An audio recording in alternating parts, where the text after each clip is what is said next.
Right, so this week's going to be a bit of a fusion kind of recipe. Fusion, do I even like that word? Anyway, I've already done a hot cross bun video, and obviously we've got Easter coming up this weekend, so I thought, what about fusing a couple of things together? I've still got lots of dried fruit left over and a huge pot of Nutella from my donut video, so I thought, let's do a babka meets hot cross bun, just without the cross. Anyway, we'll get to that later. Listen guys, great to have you watching along. My name's Philip. Let's get cooking. Okay, so for this recipe, we're going to be kind of splitting the milk content in half. Roughly half. So we've got 100 grams of milk, which is a full fat milk, 3.5% fat, in that pan, and I've just added 7 grams of salt to it, or a really good pinch. Now I've got 40 grams of unsalted butter going in and 45 grams of caster sugar. And then I'm just going to zest probably about 1/4 to 1/3 of the orange and 1/4 to 1/3 of the lemon. So I've done a babka video on the channel before, and I actually made the chocolate sauce for that one that goes on the inside, so you can see that, but I've never done it with Nutella, and as I say, I've got a whole pot to use up.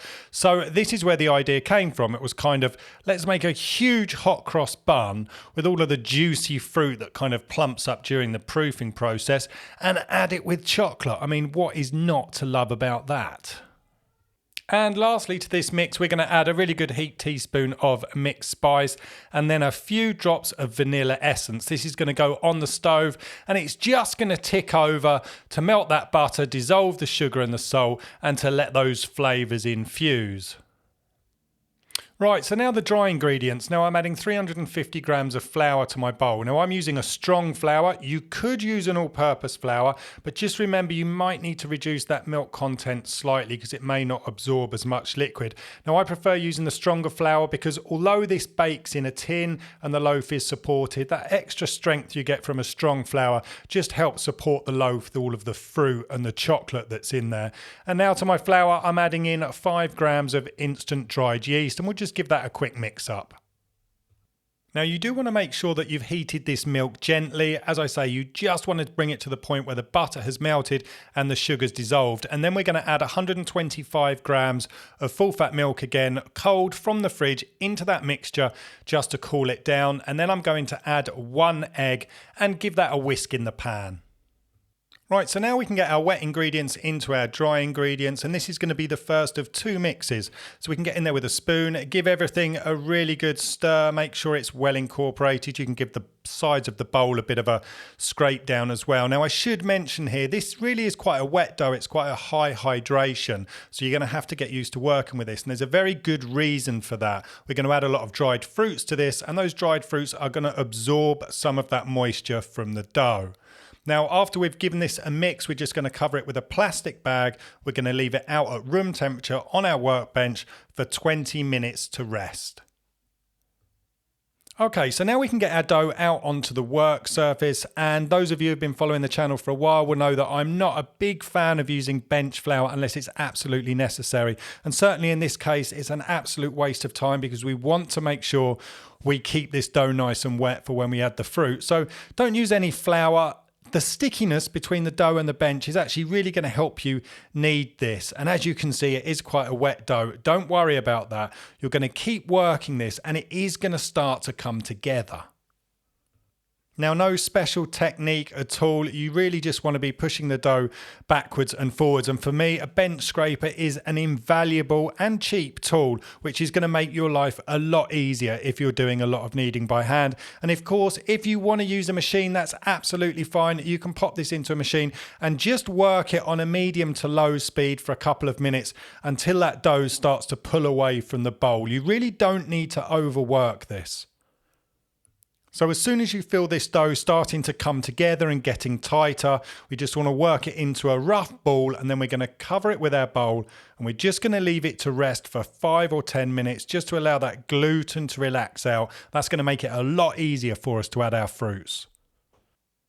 Right, fruit time. Now you can use any dried fruit you want. It really doesn't matter. In my cupboard I had some sultanas, some raisins and some cranberries. So that's what I'm using, and I'm using 140 grams. Now I never find the best way to do this because the dried fruit always seems to explode out no matter what I do. But basically, you just slowly want to add this dried fruit to the dough and keep working it over. And as you start to work it, you'll see that the dough doesn't really stick to the fruit. So just keep going until they've all kind of glued together. I think that's probably the best way to describe it.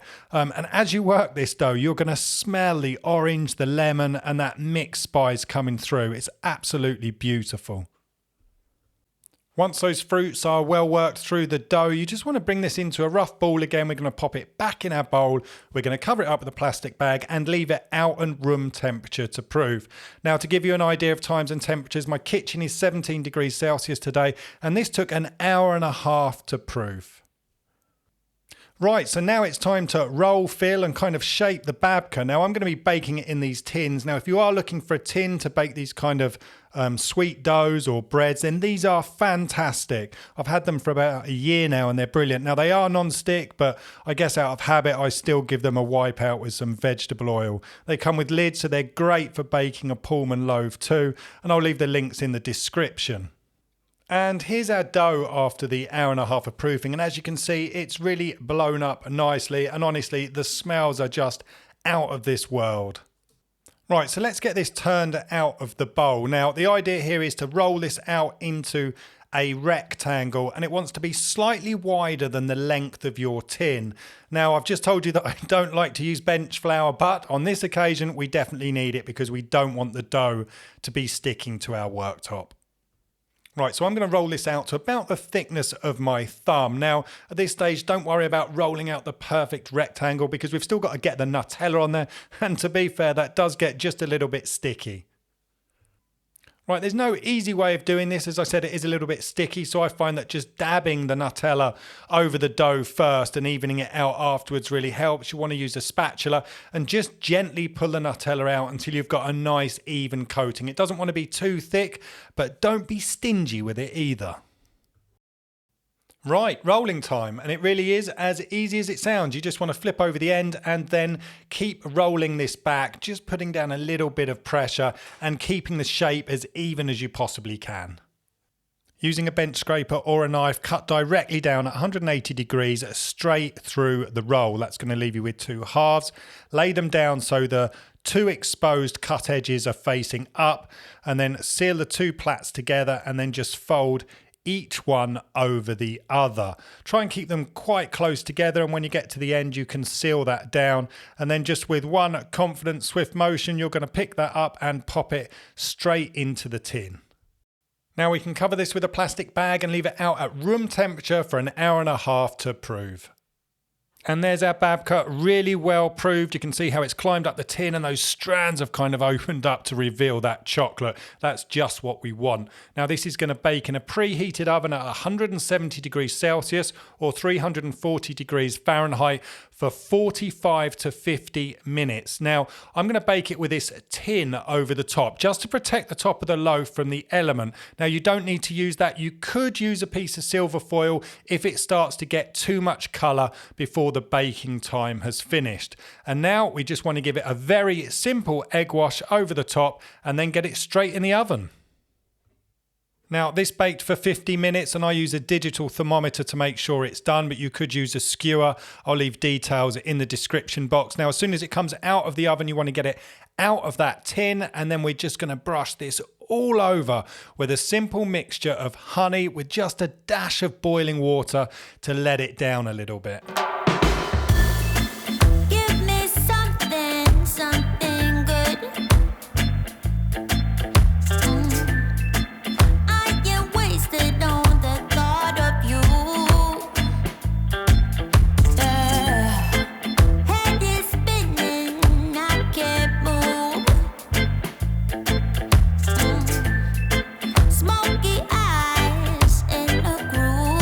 Okay, so I'm not even going to tell you what I think to this recipe this week. I think you should clear your baking schedule and give this a go, this kind of babka meets hot cross bun, because it's seriously, seriously good.